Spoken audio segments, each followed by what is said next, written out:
너 지금 제정신으로 하는 말이냐? 우리 일본의 식민지였던 후진국 한국을 가겠다고. 그 위험천만한 곳에. 여기 한국에 가고 싶다는 딸을 향해 소리 지르는 일본인 아빠가 있습니다. 도대체 이들에겐 어떤 사연이 있는 걸까요? 오늘의 사연 바로 시작하겠습니다. 구독과 알림 설정으로 격려해 주시면 감사하겠습니다. 안녕하세요. 저는 일본인 고등학생 아키라입니다. 전 세계적으로 엄청난 한류 바람이 불고 있는데 일본도 물론 예외가 아닙니다. 학교에서 친구들과의 흔한 대화 소재는 한국 인기 드라마와 엑소, 블랙핑크 같은 아이돌 소식들입니다. 고등학교를 졸업하고 대학교에 가면 다 함께 한국으로 놀러 가자는 약속도 하고 상상만으로도 행복한 시간을 보내고 있어요. 한국 드라마에 나오는 멋지고 근사한 도시 풍경이나 예쁜 장소를 보면 꼭 방문하고 싶다는 동경의 마음이 들거든요. 그런데 제가 정말 부러운 건 한국으로 온 가족이 여행 다녀오는 친구들입니다. 같은 반 친구 유이코는 우리 반 친구 중 유일하게 한국을 다녀온 친구인데요. 얼마나 자랑을 해대는지 처음엔 호기심과 경이로움으로 귀를 쫑긋하고 들었지만 반복해서 자랑하는 걸 듣고 있자니 슬슬 질투도 생기고 제 처지와 비교되어 너무 속이 상했어요. 드라마에서만 보던 한국의 분위기 있는 관광지와 근사한 카페도 가고 한강에 가서 그 유명한 한강 라면과 치킨도 배달시켜 먹어보았다며 정말 하루 종일 침이 마르도록 자랑을 하는 게 아니겠어요? 친구의 얘기를 들을 때는 너무 흥분됐는데 현실로 돌아오면 참 씁쓸했어요. 왜냐하면 저희 집에선 꿈도 못 꾸는 일이거든요. 이유가 경제 사정 때문은 아닙니다. 저희 아빠 때문이에요. 저희 아빠는 한국인들이 너무도 경멸하고 일본 내에서도 좋지 않은 시선으로 보는 혐한 우익단체에서 활동하고 있답니다. 그래도 아빠는 저에게는 세상 둘도 없는 자상한 분이시고 많은 사랑을 주셨기에 부족한 것 없이 자랐고 우리의 관계도 나무랄 데 없이 좋았어요. 하지만 제가 한류에 빠지게 되면서 점점 아버지와 다투는 일이 잦아졌습니다. 제가 처음 한류에 관심을 갖게 된 건 바로 엑소와 블랙핑크 때문이었어요. 완벽한 퍼포먼스와 가창력, 그리고 외모도 너무 멋져서 눈을 뗄 수가 없더라고요. 이들을 계기로 한국의 드라마에도 관심을 갖게 되고 자연스레 배우들도 알게 되었는데 일본의 아이돌과 배우들과는 비교도 안 될 만큼 멋진 퍼포먼스와 가창력, 근사한 외모에 빠져들지 않을 수가 없겠더라고요. 요즘 일본인들에게 인기 있는 드라마 제목이 I Love You인데요. 내용은 다른 사람의 눈을 보면 그 사람의 속마음을 들을 수 있는 여주인공이 있는데 남의 속마음을 다 알게 되다 보니 연애와는 담을 쌓고 살고 있었어요. 그런데 자신을 도와준 배달원과는 눈을 마주 쳐다봐도 도대체가 그의 속마음을 알 수가 없는 거예요. 그 잘생긴 배달원이 바로 한국 사람이었기 때문이었어요. 일본어를 쓰긴 했지만 태생이 한국인이라서 속마음이 들려도 무슨 말인지 알아들을 수가 없었던 거예요. 그런데 놀라운 게 뭔지 아세요? 바로 한국말의 해석을 자막으로도 안 달아준다는 거예요. 그래서 배달원의 속마음이 도무지 무슨 말인지 알아들을 수 없다는 거예요. 사정이 이렇다 보니 시청자들은 이 한국어를 알아내기 위해 한국어 공부까지 하고 있는 웃지 못할 상황이랍니다. 드라마가 방영된 다음 날이 되면 학교에서 친구들이 335 모여서 한국어가 뭐였냐며 이야기하곤 했어요. 저희 엄마도 이 드라마의 팬이어서 함께 시청을 했어요. 엄마는 제게 공부를 열심히 해서 좋은 성적을 거두면 겨울방학에 한국에 데려가 주신다고 하셨어요. 물론 아빠는 빼고요. 제겐 열심히 공부해서 성적을 올릴 충분한 동기부여가 되었고 그런 덕분에 좋은 성적을 거둘 수 있었습니다. 그리고 드디어 겨울방학이 되자 엄마와 한국 여행을 가게 되었어요. 아빠는 어떻게 설득했냐고요? 말도 마세요. 우리 둘이 한국에 다녀오겠다고 얘기를 꺼내자 아빠는 한국은 일본의 식민지였기에 후진국이며 일본인에게 적대 감정을 갖고 있어 위험하기 때문에 절대로 엄마와 저를 한국으로 보내줄 수 없고 만일 한국에 갔다가 엄마와 제가 일본인인 것을 알아차리고 공격이라도 하면 어떻게 하냐며 절대 허락할 수 없다고 하셨어요.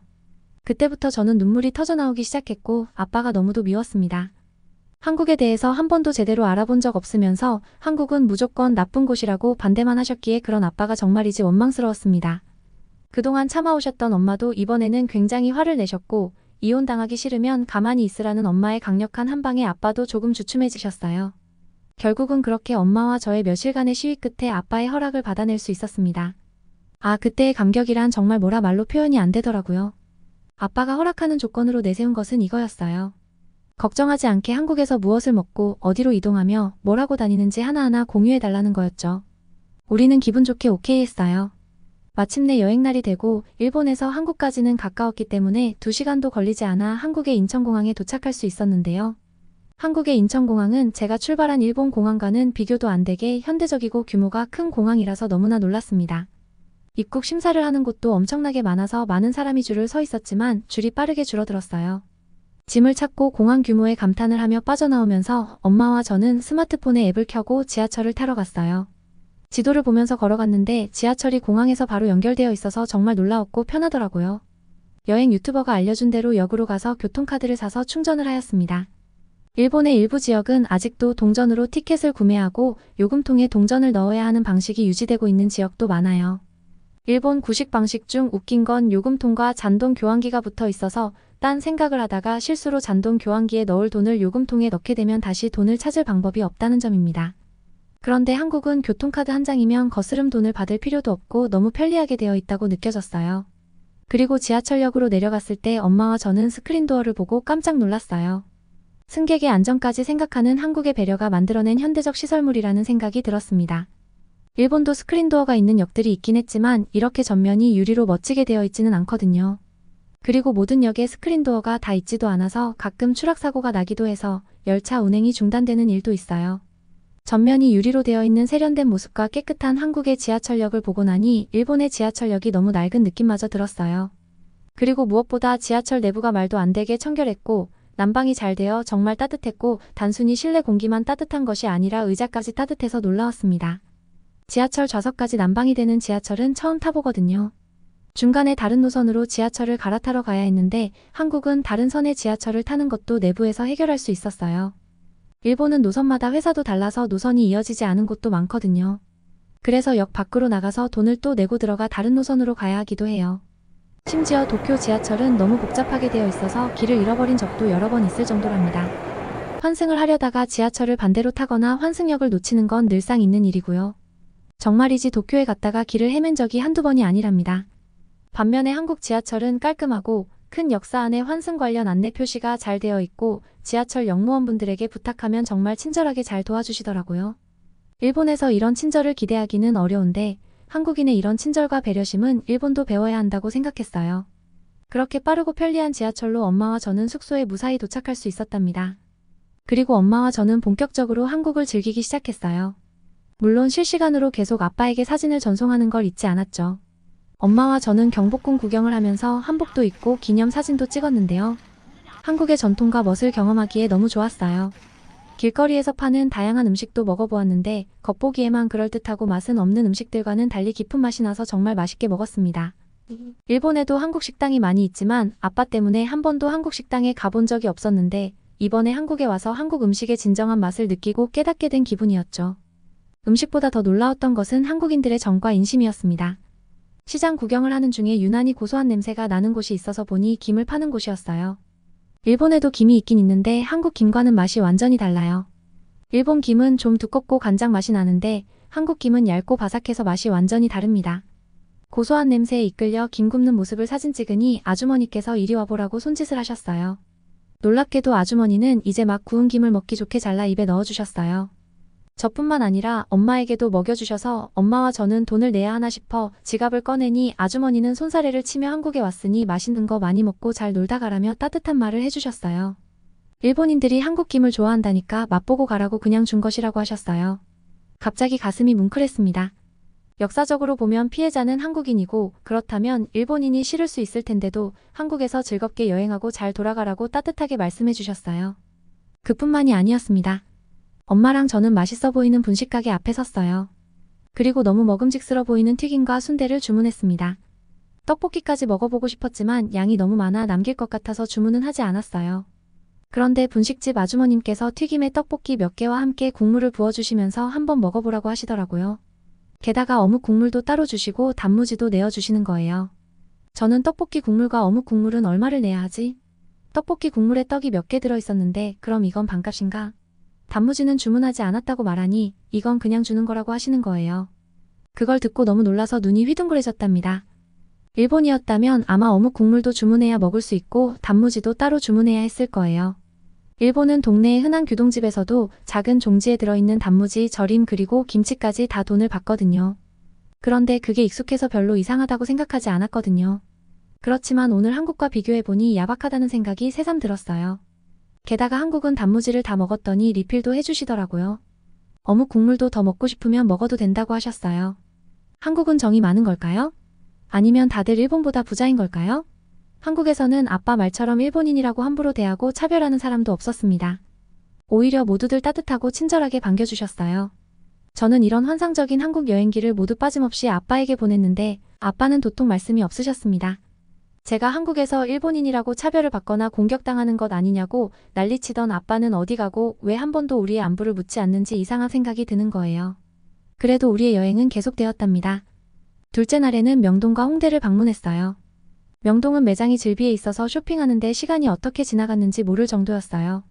일본에서도 유명한 한국 화장품 브랜드들이 많아서 그동안 사고 싶었던 제품들을 직접 보고 살 수 있어서 정말 좋았어요. 점심으로는 명동에서 유명한 닭갈비를 먹었는데 매콤한 양념이 너무 맛있어서 엄마와 저는 그 자리에서 거의 다 먹어버렸습니다. 홍대는 젊음과 열정이 넘치는 곳이었어요. 거리 공연을 하는 아티스트들과 활기찬 분위기가 너무 인상적이었죠. 홍대의 한 카페에 들러 커피를 마시며 잠시 휴식을 취하고 밤이 되니 거리 곳곳에서 펼쳐지는 버스킹 공연을 즐겼어요. 한국에서의 마지막 날 저희는 남산타워에 올랐습니다. 케이블카를 타고 올라가니 서울 시내가 한눈에 내려다 보였고 전망대에 올라가서는 탁 트인 경치를 감상할 수 있었습니다. 남산타워에서 보는 서울의 야경은 정말 아름다웠고 엄마와 함께 사랑의 자물쇠를 걸며 추억을 남겼습니다.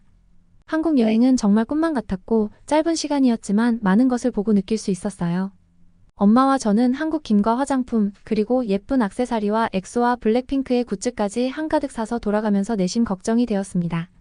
분명 이걸 보면 아빠가 한국에서 쓰레기를 사왔냐며 힘들게 번 돈을 헤프게 썼다고 야단치실 것만 같아 걱정도 되고 불안했어요. 집에 도착하고 집 안으로 들어서자 아빠가 소파에 앉아 엄마와 저를 기다리고 계셨습니다. 아빠의 첫마디는 재밌게 잘 다녀왔니? 이었어요. 그리고는 전혀 예상치 못한 발언에 엄마와 저는 정말 놀랐습니다. 아빠 때문에 속상하고 부끄러웠던 적이 많았지? 미안하다. 아빠가 말씀하셨습니다. 순간 잘못 들은 것 같아서 아빠를 멍하니 쳐다봤는데 아빠는 제가 보내준 한국 여행기를 실시간으로 읽고 처음에는 믿지 않으셨다고 합니다. 제가 좋아하는 연예인의 나라니까 그저 좋게만 말하는 줄 아셨대요. 그러나 점차 사진과 조작할 수 없는 동영상을 보며 한국인들이 왜 이렇게 친절하고 정이 넘치는지 의구심이 들고 이해하기 어려웠다고 하셨습니다. 아빠는 당연히 일본인을 싫어할 것이라고 생각했었대요. 그래서 평소에 사용하던 일본 내 웹사이트가 아닌 해외 웹사이트에서 한국과 일본의 과거사에 대해 자세히 찾아보셨다고 합니다.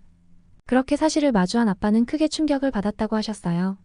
아빠는 어릴 적부터 왜곡된 일본의 공교육 환경에서 잘못된 사실을 주입받고 자랐고 어른이 되어서는 편향된 뉴스와 기사에 빠져 실제와는 전혀 다른 현실을 믿고 있었기에 너무 혼란스러웠다고 하셨습니다. 자신의 조국에서 일방적으로 주입했던 사실과 정반대의 현실을 실제로 마주하게 되었으니까요. 우익으로 활동해왔던 세월이 부끄럽다는 생각과 함께 또 그런 아빠를 둔 제가 얼마나 마음고생을 했을지 너무 미안하다고 하셨습니다. 저는 갑자기 변해버린 아빠의 모습이 너무 낯설고 생소했지만 아빠의 관점과 생각이 바뀌었다는 점이 무척이나 기쁘고 다행이었습니다. 그래서 저는 이제부터 한국어 공부를 제대로 시작하려고 합니다. 아빠와 함께 역사 공부도 하고 한국에 대해 깊이 알아보고 나중에는 함께 한국 여행을 하기로 했답니다. 아빠와의 사이가 예전보다 더 좋아진 것은 덤으로 받은 선물인 셈이죠. 그리고 제겐 또 다른 목표가 생겼어요. 고등학교를 졸업하고 한국에 유학을 가는 거예요. 지금처럼 열심히 노력해서 한국어에 능통해지면 제가 꿈꾸던 한국 유학도 가능할 것 같아요. 생각만 해도 설레고 가슴 벅찬 목표죠. 오늘의 사연은 여기까지입니다. 감동적인 이야기로 여러분의 마음을 촉촉하게 적시고 싶은 감동촉촉이었습니다. 오늘의 이야기가 마음에 드셨다면 구독과 좋아요를 눌러주세요. 여러분의 구독과 좋아요는 영상 제작에 큰 힘이 됩니다. 시청해주셔서 감사합니다. 오늘도 행복하세요.